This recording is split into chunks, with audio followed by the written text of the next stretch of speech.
নমস্কার বন্ধুরা, আপনারা দেখছেন রাজকুমারী কুকিং হাউস। কুকিং হাউসে আজকে বিশাল রান্না হলো রুই মাছের ঝোল। রুই মাছের ঝোল করতে মাছটা প্রথমে পরিষ্কার করে ধুয়ে নিতে হবে।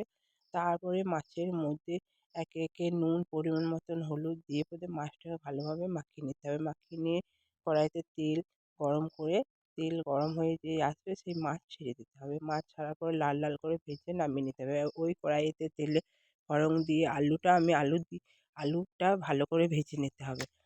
আলু যেই নাড়াচাড়া করে লাল লাল করে ভাজা হয়ে যাবে, সেই ওতে নুন, পরিমাণ মতন হলুদ দেওয়া হবে। নুন হলুদ দিয়ে আলুটা, তারপরে মশলা আদা, রসুন, পেঁয়াজ, টমেটো, লঙ্কা সব দিয়ে মশলাটা দিয়ে কষিয়ে নিতে হবে। কষিয়ে নাড়িয়ে চাড়িয়ে কষানোর পরে যখন আস্তে আস্তে যখন তেল ছাড়বে, তখন জল ঢেলে ঝোলটাকে পরিমাণ মতন, যেমন যে যেমন ঝোল করবেন সেরকম অনুযায়ী জল দিতে হবে। এবার জল দেওয়ার পরে আলুটা যখন সেদ্ধ হয়ে যাবে, মাছ দিয়ে এবং ঝোলটাকে নামিয়ে নিতে হবে। এইভাবেই তৈরি হয়ে যায়